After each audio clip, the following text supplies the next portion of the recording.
Lots of Savannah's history is on display throughout the city. Take this monument, for example, showing all the firefighters who have died in the line of duty. And soon James Houston will be added to that list, nearly 200 years after his ultimate sacrifice. LZ Kitchen, Fire Chief of Savannah Fire Department. Yes, so in my career, I have lost 2 firefighters, our friends, that were on Savannah Fire Department. And how did you deal with that? It was tough.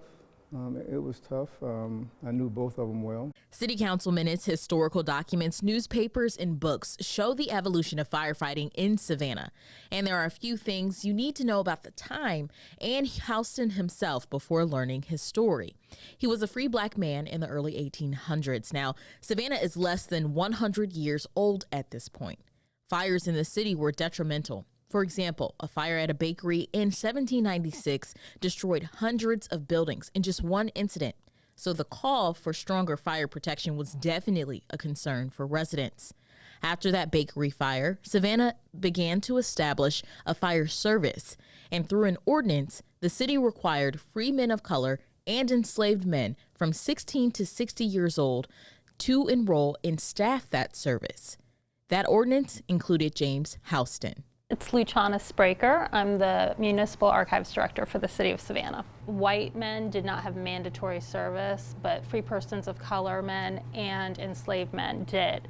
And if they didn't show up to a call, a fire alarm, they were actually fined for neglect of duty, $10, which in 1858, $10 is a lot of money.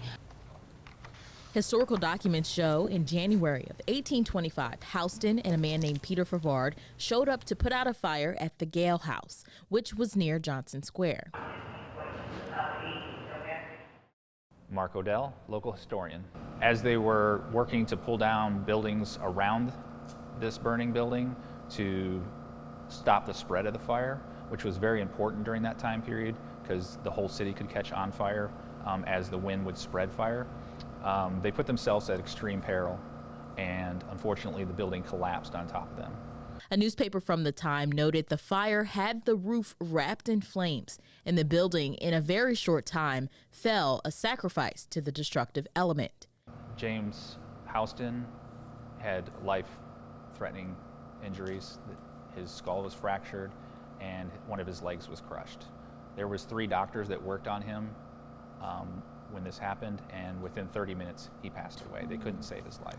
The city not only paid for Houston's funeral, but they also paid for mourning vestiges, so black crepe paper, and we don't know exactly where they put it at, but this was very unusual because the city would normally pay for crepe paper for people that died that were very prominent. So city aldermen, the mayor, or presidents that would die. So crepe usually is used to drape things in mourning. And so that's that one. And that was paid on April 1st. For how much? $3. $3 in 1825 money. So you'd have to use an inflation calculator to see what that means today. As for Peter Favard, though he sustained injuries, he did survive the incident, but he was unable to work. The city gave Favard a pension. There was only one other instance where a firefighter was paid for a disability. His name was James Fromentang, and that was another decade later or so. This story is significant because though Houston and Favard were both free men of color, we know that free at that time did not mean freedom. In the same time period, there were laws against teaching black people, free or enslaved, how to read. There were laws against where they could be and how long they could be there, where they could work. During that time, not having the privileges of a true free man, then it had to be a difficult time to only get paid when you actually go to a fire. And then you had to be like the first ones there to start working those fires. And to hear the history, because we knew the history of the free black men being the ones that staffed the fire department here in Savannah and throughout the country.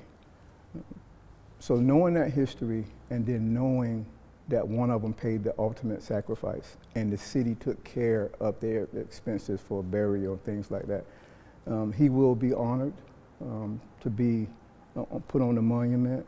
But to me, now I know not only did I stand on those other chiefs' shoulder to get where I'm at, I also have Mr. Houston to thank also.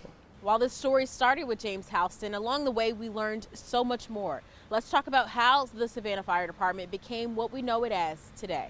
Over several centuries, the department would undergo many changes. The Savannah Fire Company was considered the main source of fire protection. It was staffed by all black firefighters and white administrators. As the fire department developed, we had different fire companies that were established, and they competed with the Savannah Fire Company. So, and they weren't made up of enslaved people and free people of color. So this is where we see white firefighters starting to develop their own fire companies and exclude African Americans from their workforce, and then compete against them and actually harass them in some instances. From sabotage on the way to fires to the use of city engines or equipment, historical records show a number of factors played into the Savannah Fire Company eventually being disbanded. By 1871, fire service in Savannah was made up of all white firefighters.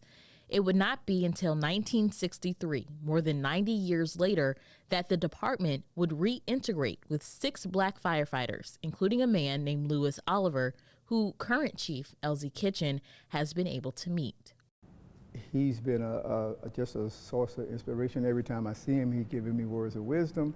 And I knew if it wasn't for people like him that I wouldn't be where I'm at. Paul Taylor, Chief Militant, those are chiefs that was men of color on this department. What are those words of wisdom? Words of wisdom. So one thing he told me, to always stay connected to the community. To stay connected to the community, and that's what I try to do. Chief Kitchen has worked his way up the ladder since starting the department more than 25 years ago. He became a fireman in 1998. I can't believe I'm the older guy on here now, and I get to take care of the firefighters. But that's what I enjoy doing now, that transition from taking care of the citizens to making sure the firefighters are prepared to take care of the citizens. So you talked a lot about safety. You know, when you have something that big in front of you, it's obvious that that's going to be your main focus. Is it ever a moment of, I'm worried about my own safety now? Yes. How do you deal with that? You're trained, you stay calm, you make sure you can get to a wall. So sometimes we get in areas where it's a little dangerous, but with our experience and training, we're able to get out of it.